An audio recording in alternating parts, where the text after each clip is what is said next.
Okay, so welcome everyone. Thank you for joining us tonight. I'm going to do a presentation on the topic set out in the invite and then answer any questions at the end of the session. Fiona is managing and monitoring the chat feature, and she's put a little message in there. If you've got any questions, if you could just put a capital Q by it before you do it so that she can monitor them.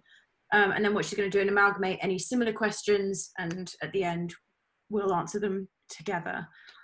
So yeah, just put any thoughts you have during it, and I can answer everything at the end properly. I've automatically muted everyone, but if everyone could keep on mute as much as possible, just because otherwise we'll get weird going back and forward spotlights things going on.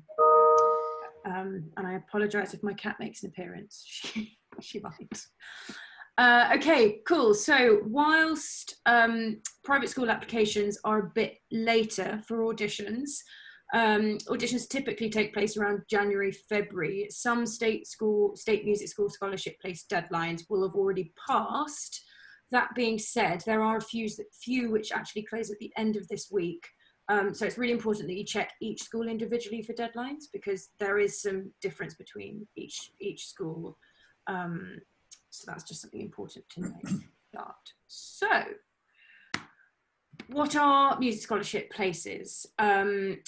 So there are obviously both private and state have music scholarship places, but in both settings they are about being committed to the community of the school, the musical community of the school. They can come with a lot of time commitments. It's about participating in all the musical events that happen within that school. So in both settings, that's what happens. Typical requirements would be being part of school ensembles, representing at school events and concerts, mandatory theory training. A lot of places, it's mandatory to take music GCSE if you get a music scholarship place, be part of student leadership positions, and things like that. To give you an example of Twyford, which is a very popular music scholarship place and where we send a lot of students, so I will give it as an example quite a lot of times during this session. Their mandatory commitment for anyone offered a music scholarship place is between 2 to 2.5 hours of ensembles a week, which they have to be committed to, one of which has to be a choir. They have to be part of weekly morning musicianship classes, which is generally training up to grade 5 theory, but if they've already taken that, then it will be further for the first 3 years of their time at Twyford. They'll still have to do morning music theory sessions. They will be asked to perform in assemblies whilst children walk in and out. And generally that increases a bit as they get older in the school, so the commitments increase kind of year on year. It's also mandatory that they continue receiving instrumental tuition throughout their time at the school. Now that doesn't have to be in the school, it can be out of the school, but basically they can't give up an instrument entirely throughout that entire time.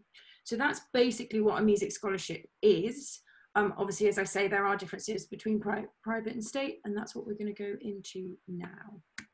So the difference between state and private school music scholarships. We're going to start with state school music scholarships. So all music scholarships in the state sector are initially based off a music aptitude test, which is typically the Bentley Music Aptitude Test. It's designed to test a student's natural musical ear. So it's basically intended to be resilient to benefiting students who have a more advanced standard on an instrument, have had benefits financially or in any other way. So it's basically meant to level the playing field for all students, and is very much about their natural ear. So whilst students who have had years of musical experience may have a natural comfort and confidence in musical language, my experience of these tests is that it does indeed test a natural ear, and it does favour a natural ear. So to give you examples, for many years I've sent students to music scholarship, music aptitude tests. I've had students that have succeeded and students that haven't been given musical aptitude tests. 2 examples that I have are two students that I have sent who ended up going. One was a diploma level violinist at year 7. One was a grade 7 violinist at going into year 7, neither of which got the music aptitude test. So it is very much based on their natural ear in that scenario.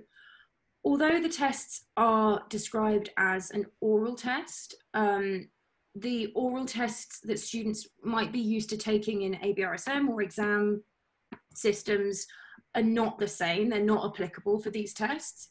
They're formed in a different way.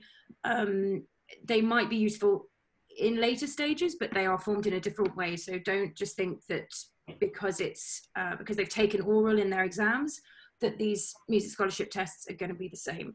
They're unlikely to be. So what is a music aptitude test? So the MAT tests test 4 areas of the musical ear. You've got melody, pitch, rhythm, and texture. And I'm not going to go really big into details of what those things are, but it's based in each of those sections. So to give you a little bit of an idea of something very simple like pitch is where we is the level of a note, so whether a note's higher or lower. So you may get examples where they play one note and then they play another note, and they will ask, was the note higher, was the note lower, was the note the same, in those situations. The other thing that is generally catches students out and can sometimes shock them is that these tests are not, again, like a standard oral tests. They're not one-to-one, and they're not based off their immediate answer. So they sit in a hall, much like a GCSE, which they obviously won't have taken. They sit in a big hall with sometimes 200 students, and they have a test paper in front of them, which has multiple choices on, and the questions are played out, and they're answered in that way. So sometimes that can be, if students aren't prepared for that, sometimes that can be a little bit different. Often what happens is that there are 2 rounds. So the first round is this Bentley test, and the second round is where they have shortlisted the people that have got over a certain mark. So all the children that get over a certain mark in these exams, they go to a second round. And in those second round, that's where you get more typical oral testing. So in that second round is usually where children who have more experience and a higher grade standard do fare better, because they then have that experience of taking oral tests. In some scholarship state schools, they might actually ask them to play their instrument, but in general, state music scholarships are not based on the standard you have received. You have got to in your instrument. The MAT places are incredibly competitive across the board. I'm sure some of you have already seen it if you've been in schools that do it every single year. So far, we have always sent children to music scholarship places. Every year we have them in private and state, so we do send them. However, it's definitely not guaranteed.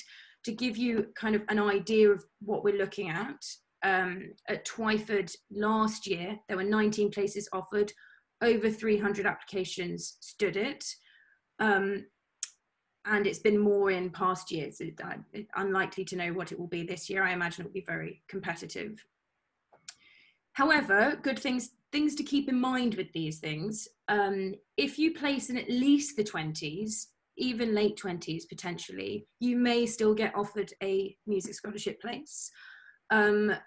We have a very close relationship with Twyford especially. I know the music department very, very well, and so they know our students and know how we pass them on. And so when I talked to the music department, they said that one of the things that they have started doing is that if you are eligible for a church place and you pass that church criteria and your locality is right, that will trump a music place. So even if you fall within the 19, if you get a church place, the church place will be the place that you get, and your child will be an honorary music, will have an honorary music place, which will still mean that they have exactly the same opportunities, they have to be in the same orchestras and all those types of things, but it will mean that if you don't get a church place, therefore you're more likely to be bumped up the music place list. Equally, we see it. Equally, we see it every year that when the list comes out and people are placed, that list moves as soon as secondary school places come out. So the list for music scholarship state places comes out before the end of the year, and everyone knows whether they've got a place or not. And then when the secondary school normal places come out, that list tends to move quite dramatically. So we've seen people definitely in the mid-20s then get a music scholarship place. So that is definitely something to bear in mind, that if your child comes and is, you know, placed around that level, don't think that they're not going to get a music scholarship place. They may well. So private school music scholarships. So these are very different. Music scholarships in private schools are based entirely on the level that you reach on your instrument. It's absolutely about standard and performance. It's not really about musical ear. So total opposite end of the spectrum with that one. Often people, well, certainly when I was a music scholar as a child, there used to be fee reductions of, I was on 90% music scholarship place. So that was very, very common back then. Now that is really, really rare. Certainly in London, I know that lots of the private school places actually don't offer any reduction at all. They might offer some subsidizing of instrumental lessons, but they often don't offer reduction of fees. There are a handful which offer between 10% and 40%. So for instance, at Latimer Upper, which is in Hammersmith and Fulham, I believe everyone is based around that area, but if you're not, forgive me. There is one scholarship place which is for 40% of the fees. So that is obviously highly, highly competitive. And there are other schools which do a range between a certain number. So that's something to bear in mind. Yeah. Is my child eligible? So something to talk about with these, school criteria differs quite a lot, but the base level usually will state that they need to have at least a grade 5 standard required. The criteria before that is most schools will they have to pass their 11 plus to even get an audition, to even play. So it's not necessarily going to sway their 11 plus if they're incredible at their instrument. They have to pass their 11 plus before they even get a chance to play. So yes, they usually state that it's at least a grade 5 standard.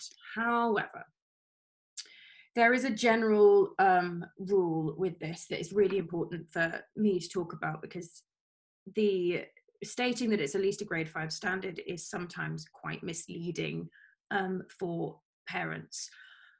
The general rule is the more common the instrument, the higher the required standard. So for the really, really popular instruments like piano and violin, that standard is a lot higher. You're very, very unlikely to be getting a scholarship place on piano unless you are above a grade 8. You're very unlikely to be getting a scholarship place on the violin unless you're above at least a grade 7. They put it standardized at grade 5 because it evens the playing field for everybody, but that is the level that people are going in at. Certainly the students that I have sent to get private music scholarships have all been grade 8 diploma, and some of them haven't got them. So it's very, very competitive on those instruments. That being said, these schools do favour the less popular instruments. So if your child is playing an instrument like cello or viola or classical guitar or brass or woodwind, the ones that they don't see come through the door every day, they are much more likely to be eligible for a private school place. In fact, schools may be actively trying to get more children on orchestral instruments, and you're more likely to have a standard of around a really good grade 4, but definitely a grade 5.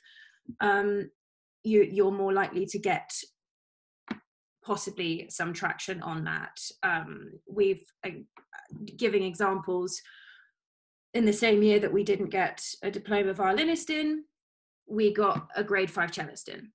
So it is really clear that that is how it looks for those instruments. And schools definitely, as I say, are looking for orchestral instruments, because what they're really looking for, going back to what music scholarships are, they're looking for students that are going to really be able to participate in their musical community. So orchestral instruments, children that can play as part of an ensemble, and be part of a team, are definitely given slightly more preferential treatment with that. Okay, so what to expect from an audition for a private school. So there are a few very important things to remember. It's really important, they will all ask for you to prepare 2 contrasting pieces on the same instrument. So what they mean by that is either 2 different styles. To give you an idea, based on sort of exams that your children might be taking, you have an A list, a B list, and a C list. Each of those are different eras of music. So A list is early music, Baroque, a bit of classical. The B section is romantic music, so a little bit more melodic and beautiful. And then list C is more jazzy, more contemporary music. So contrasting pieces would be taking maybe 1 from each of those. Equally, a fast piece and a slow piece. Basically, they don't want someone to come in and play 2 exactly the same pieces. They want to see that they are a rounded musician in that sense. All the pieces must be recognized repertoire. And what I mean by that is we have had examples where students have gone up and decided to play their own piece and make it up, and that doesn't go down particularly well. So definitely stick to what your teacher advises on that. So a lot of private schools, in fact all of the ones that I know of, require or greatly encourage a second instrument. Now I know that this can be, in many cases, this is like, oh, they don't play a second instrument, that counts them out. It can be voice. A lot of children obviously do sing. However, it's really important, if you do decide to go for a private audition and you don't have a second instrument and you are going to use voice, that you prepare that basically from now if you're going to do it, because it needs to not be just turn up and sing their favorite pop song. It needs to be something that is considered repertoire, that can pass as them having trained on it, being in control of their voice, which is something that we can train in a term. We have trained in a term, but it definitely needs some preparation and forethought on that. Sometimes they will ask for scales and arpeggios. It doesn't always get said, but again, I have had many situations where students come out and said, they asked me for a scale. So I would really advise in that situation that anybody taking an audition has a scale of the necessary standard, so their equivalent standard, in their back pocket, so that if they were to say that, they can be very confident saying, oh yes, I can do this scale. It shows that they're really prepared. That's a really, really good thing. Sometimes they will also do an oral test. Again, it's to test their just general musicality and training. If they are of a good standard, they're likely to have a good oral ear. So that's not too much to worry about. And a lot of auditions have an interview part. So it's not like an official sit-down interview, but a panel will ask a student about, to talk about their instrument, their musical preferences, how long they've been learning, what type of music they like, what do they like about their piece. And a really good representation is if a student is able to be really excited about their musical journey, what they've learned, what they like about their instrument. That comes across really well, and really shows potential. So it can really actually benefit if maybe their performance hasn't gone as well as they wanted. It can actually really help them actually get it if a panel thinks, but actually, my goodness, they're really musical, they really are passionate about music, I'm sure they're going to be an incredible asset to our department. So if you were going there, really think about an interview proportion of that. So what can we do to support and prepare students? Well, there are obviously the two types are slightly different. So for the music aptitude test, which a lot of the majority of our students take, there are a lot of online resources. If you put MAT test in, music aptitude test, Bentley test, there are a lot of online resources around there now because it's more and more popular. Equally, there are YouTube channels and training videos and all those types of things that are there. We will put some of those resources on our website or link to them.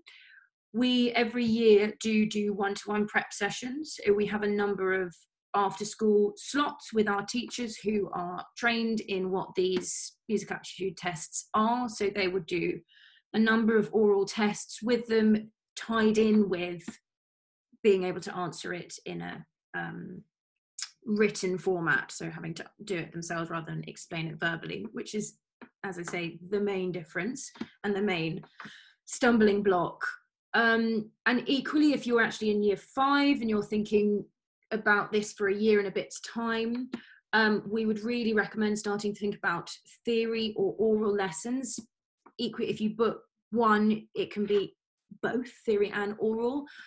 Mainly being, if you take regular oral lessons, your ear training gets much better, and it becomes much more your language, and children get much more confident. And equally with theory, that basis of understanding what they're playing, understanding music reading, all those types of things stands them in much better stead for talking about musical language, and that is what stands out. So I would always recommend anyway starting theory really young. If you haven't thought about theory, think about theory. I'll come on to that later, but it's one of those things that often gets left behind, and actually all children will get to a point and then they can't get any further without taking music theory. So thinking about that is quite important. With private auditions, the number one thing is we would work with your teacher. So if that is something that you're looking at, it's really important to notify your teacher basically now, so that we can work together to support a repertoire, putting a program together that they would be practicing for that point, thinking about the bigger picture, what the plan is to get there, equally helping them with the audition prep, how to present themselves. We can organise extra lessons with them just until that run up, all those things, online lessons with you so that you can see it.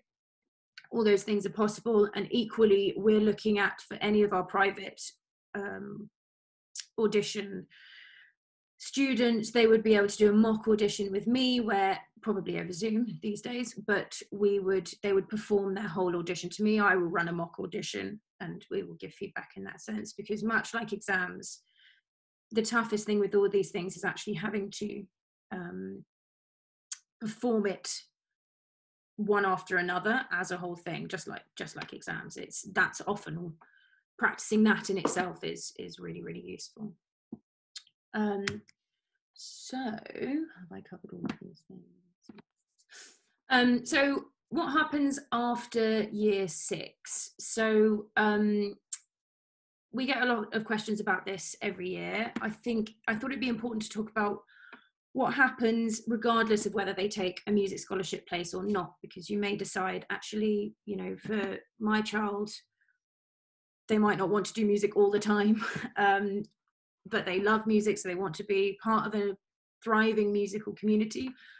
We can help you with that. If you've got any questions, there are schools that have thriving music communities, but you don't have to have a music scholarship place, etc. Most schools have a musical offering, but it is usually possible to continue with your teacher after school with us.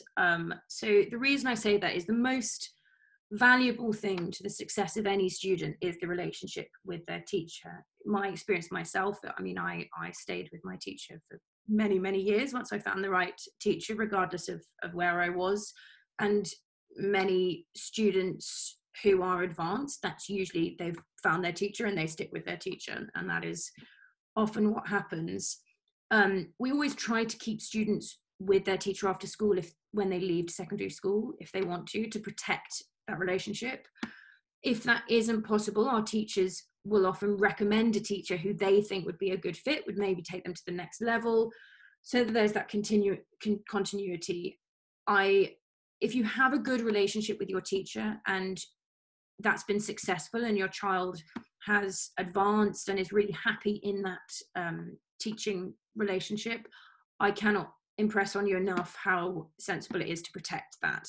I've definitely seen children move to other teachers and not been able to carry on, or all those things. If you want to stay with your teacher, it is definitely important. It is definitely possible. We pride ourselves on working with music departments. So as I say, we've got a really good relationship with Twyford. We have other relationships with some of the other music aptitude places. And what we try to do is hand over to the music department. So they will get a report at the end of the year anyway. So if the school requests it, we have that. We can do a handover of what their experience is, what their level is, all those types of things, so that the school can better place them, and all those good things. Theory and composition level lessons. So equally, as I said before, one of the things to think about, which we'll talk in another webinar about when I talk about the important things, but to mention, if you do stay with us, again, I would really advise thinking about theory. Many people don't know that once you take grade 5 in your chosen instrument, you cannot take any more exams on that instrument until you pass grade 5 theory. And lots of people come to it and go, oh, well, they just needed to pass grade 5 theory. But the thing I always say to parents is, think about how long it took your child to get to grade 5 on their instrument. Grade 5 theory is meant to be an equivalent qualification. So it's not just a case of taking it and they'll be fine. You have to train through the theory grades. So after they leave in secondary school, we really, really advise they start taking theory lessons. That's everything. So obviously that's a speedy tour of all things music scholarship. I hope it's been helpful. Hopefully there are some questions. Are there any questions, Fiona? No, there are no new questions in the chat, but if people want to, if anyone's got anything they want to throw in, I think we could probably just open it to the floor. Philip's got a question. Come on. I've got a question. Yeah, thank you, Agnes. It's really interesting. I just wanted to know that if you know, your child's unsuccessful, is there an opportunity to go for a scholarship or whatever they are calling it at a state school in year 7? I mean, if you're already there, can you then go for something, or or once you've tried, that's it? So that's really interesting. I think in some cases, so they get kept on a list. I don't think they get to take the exam again, but having talked to the head of music at Twyford, they do sometimes offer spaces out again based on that. I believe there may be an opportunity. Is there an opportunity in year 10, Fiona? The music scholarship at a state school is just about involvement in the music department. And so actually, if you don't get that scholarship, it's actually not the end of the world. It doesn't mean that your child will not be involved in the musical life of the school. Like Twyford, for example, actively run sort of scholarship sessions for kids when they arrive at the school and they become honorary music scholars. So it's not a natural, in a sense, it doesn't matter that much. They'll still be able to absolutely fully participate. What they won't get is the sort of the absolute I'm going to use the word pressure, that's probably not the right pressure, but you know, they don't have to attend X number of ensembles a week, and they don't have to attend the additional theory lessons and things. But if they then become an honorary music scholarship or become part of the music department, they'll still absolutely be involved in the life of the school. So in a way, I don't know how much additional value that would bring, and in that sense, most of the schools, to my knowledge, don't run that. Agnes, can I make one suggestion? If you take yourself off screen sharing, then we'll be able to see everybody. And there we go. yeah, brilliant. We can go to gallery view, marvelous. Right. So, if anyone else so just on that, just to give you an example, I have a student who is actually now head boy of Twyford, who was in that exact position. So he didn't get a music scholarship place, and then was made an honorary music scholar, and has had a very successful musical career throughout Twyford, was a music prefect, and you know, has had a very fruitful musical thing. But generally, if you're musical, the school will hunt you down. Yeah. Be involved because they want to create the best musical. You know, if they're a musical school and they're offering music scholarships, they want to create a vibrant musical life, and so they will make you take part. It will be fine. There was one question. Oh, I'm so sorry, Michael. Can I just pause it? There's one question actually earlier that we haven't quite addressed, which was Fiona Higney's question about actually whether we think that there will be any difference in the music testing this year. Hello, Fiona. In light of the fact that most people probably haven't had a music lesson in 6 months, but I think it's probably worth saying probably not. No. Yes. They'll run exactly the same music aptitude tests at the state schools, principally because it's about natural ear rather than about you being able to show off the fact that you're grade 8. At private school, in the private sector, they'll still expect you to show up and be dedicated to your instrument. So I don't think we'll see any difference at all in what they're asking students to do in order to get those scholarships or those music places. What might change is, obviously, I don't know how likely it is that they'll put 200 students in a room at the same time doing the same test. That bit we don't know the answer to yet, principally because they haven't told us how they're going to manage it. But that's the one change I think we could well see. I think we also might well see online private auditions as well. I think that's possible. I know that during the run up for orchestras like National Children's Orchestra, they were doing online auditions, and as they were with the conservatoires and all those things. So if you keep them in line with private schools, which they generally are, they're generally the same children, I would imagine that might be online. Equally, ABRSM is running all of their theory exams online. So my gut instinct is that Twyford and all the music aptitude tests may well be online. So that is something to be aware of. I'm not saying it is, but they may well be. And equally, following on from Fiona's question about other instruments, I think hopefully I covered it a little bit, but yes, other instruments basically do have, it is more in line with what they write on the instrument, so the internet. So that grade 5 level is applicable for the majority of instruments, except for the super, super popular ones like violin and piano. Violin and piano, it's basically violin and piano. It's not really the other ones. It's been like that since I was 11. Sadly, that is the case. Just unmuted myself, Agnes. Yes. Just to say, I had a brief chat with Hampton School, who actually said that the music department were acutely aware of the difficulties over the summer with lessons sort of not happening, and perhaps some children not taking to the Zoom lessons quite as well. And they said what they would be offering, this might be the same for others, would be pre-interviews, if you like. So interestingly, with the music department, where they would actually I think you'd upload a 2-minute video of your child playing, and they would sort of give you some feedback as to whether you're in the right sort of at the right sort of level, if you see what I mean. Yeah. What I would say on that as well, actually, that's really great information. Obviously, we hadn't heard of that yet, but that's a really good thing that they're doing. What I would say on that, if anyone again is thinking about private school things, the application itself is really important. So I have, again, I'll use the example of the student that I had who took his diploma in year 6, so that's above grade 8 level. He was incredible player. He didn't get a music scholarship because his parent didn't fill in the form enough to write down what he had got in the right way.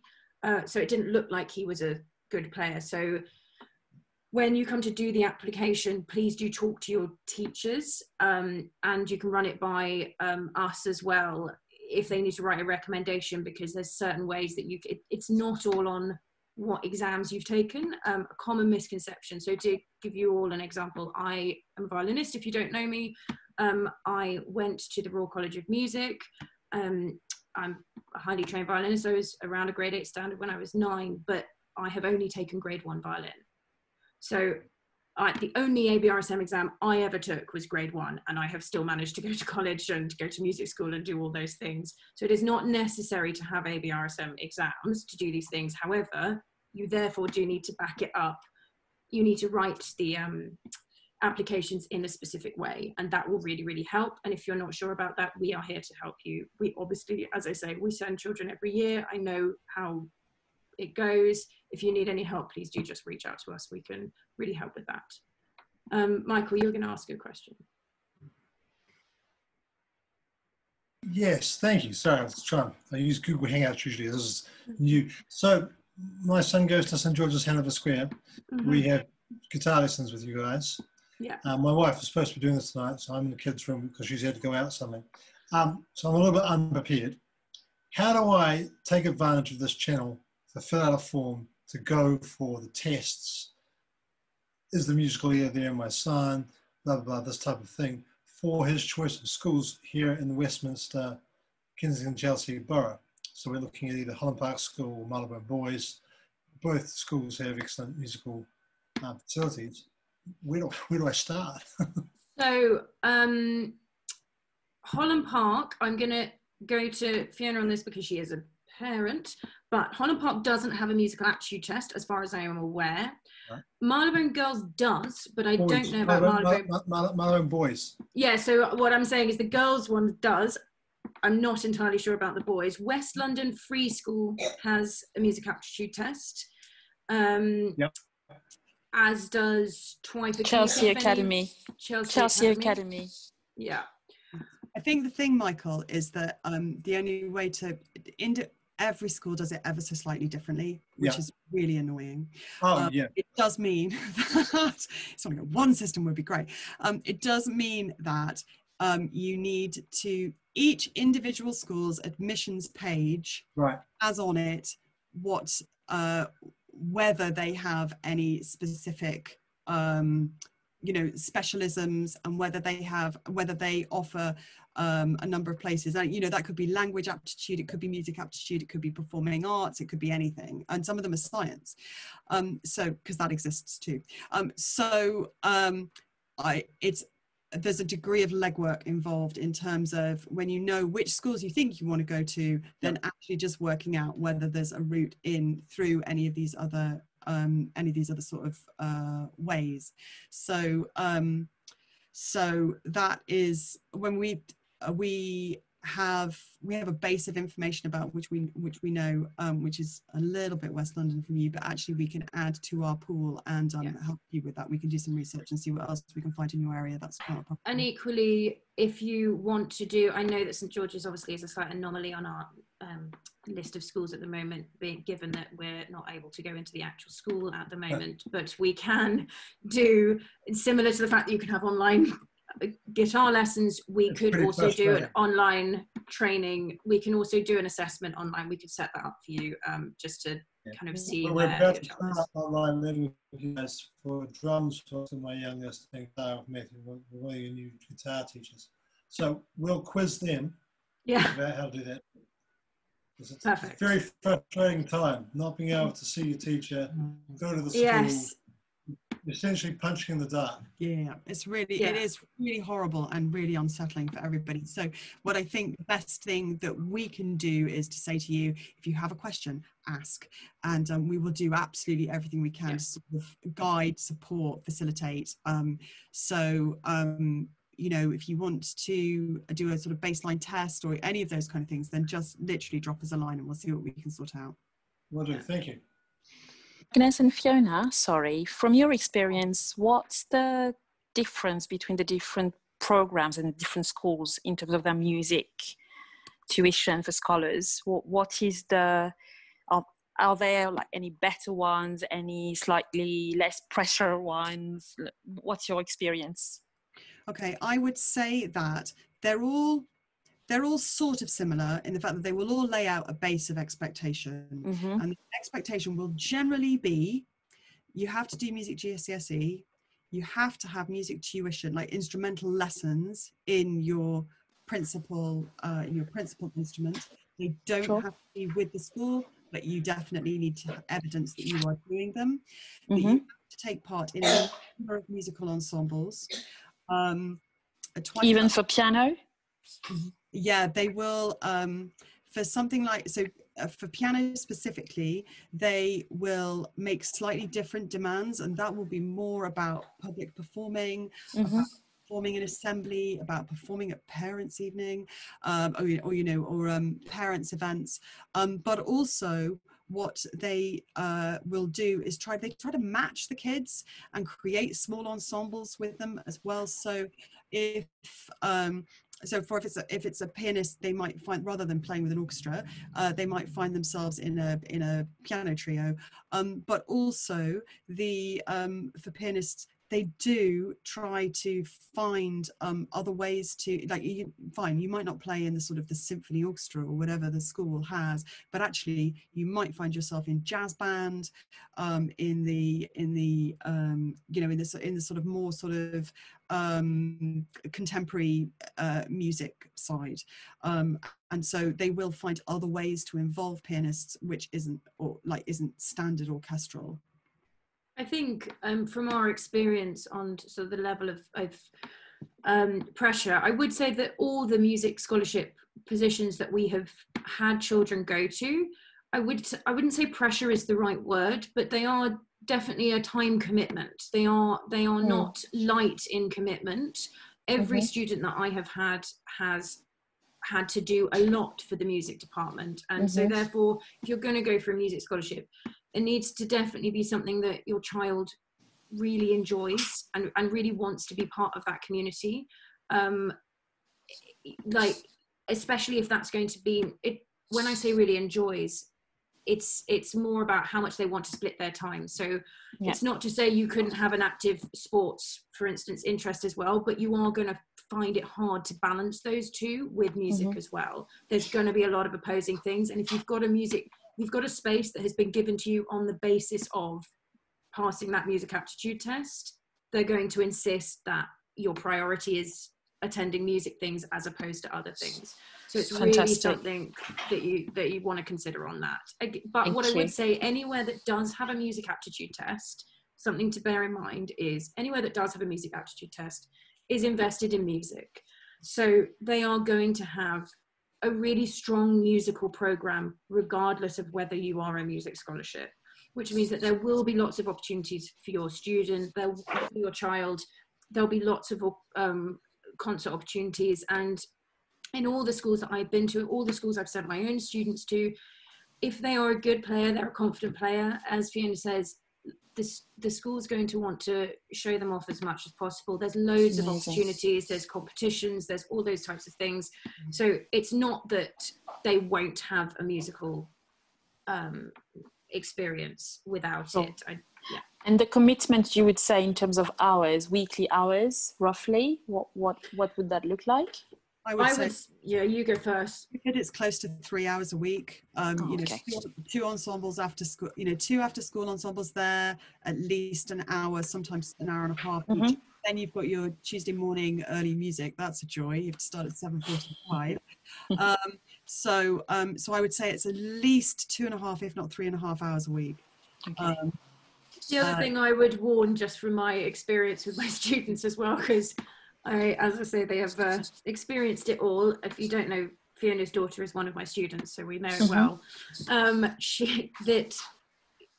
What often happens when you do go, obviously we can talk about this a bit further another time, but children do tend to get really excited about all the opportunities and sign up for everything, and then it is really hard to sometimes pull away from those, and it's a lot. So Nice problem to have. Yeah, I would just really think about the amount of stuff signing up to, because it's like, you know, being in a candy shop. It's gospel choir and jazz band and orchestra, and 2 orchestras. If you're a violinist, you can be in both orchestras, and they're one after another, and then suddenly it all becomes more and more and more, and that's a lot to balance when you get further on than year 7. Thank you. Any other questions for me? Just to say, Alina's just put in the chat that they were at Marylebone doing the musical aptitude tests last week, and that actually what they did was they split it into small sessions, so they had 20 kids in at a time, rather than putting in the whole 200, which would seem unlikely at this point. I think my experience on that will be, given the start to the term that we have had, I would say every school is going to be different. Yeah. Some schools will be having people in, some schools won't be, and that's what we've experienced as well. So watch out for what each school does themselves. Great. Anything else? Great. Anybody for any more? No, can't see any raised hands. No. Great. Okay, good. Perfect. Well, so if anybody does have any further questions, the take-home points are definitely involve your teacher. They will be the best place to help you prepare. If you do want to investigate one-to-one oral prep sessions, please let us know, because we do only have a handful of places available, and they're in our after-school program, so it's very much a timetabling thing. So if you are interested in those, please do let us know. And again, we are here to help you and to answer any questions. I'm really proud that, you know, our students go on to these positions, and it's really, really great for them. And we want to support you guys as much and celebrate those students as much as possible. So if you do have any questions, please just drop us an email. The team will forward it on to me if they can't answer it, and we will be able to answer your questions. Sorry, can I just say one more thing? Michael, in terms of forms and enrolling, like getting on the list to be able to do these music aptitude tests, yes. The deadlines for that are really fast approaching. So we've already seen, like, Marylebone Girls' Schools have already happened. Yeah. Twyford, the form has to be in by Friday. West London Free, the form has to be in by Monday, I think. So those deadlines are really quite quickly upon us. So so those so just to give you a sort of heads up that that might need I'd have to go to the school and ask the school for those forms now, because no, they're all online. It's all, each individual school does their own form, so it's all, and most of them are fill in this Google Doc, you know, style things. It's just that the deadlines for getting those in are happening quite quickly. Noted. Thank you. Okay. Great. Well, thank you so much for coming, and thank you for bearing with me. This is the first one that we're going to do, but please do join us again. We are going to do more on how to help your child practice and all those types of things that parents sometimes, it's like another language. So do join us. We're going to have lots of different subjects throughout the year, and thank you for being our test group. It was really great to see you all. So thank you, and have a lovely night. Bye. Bye.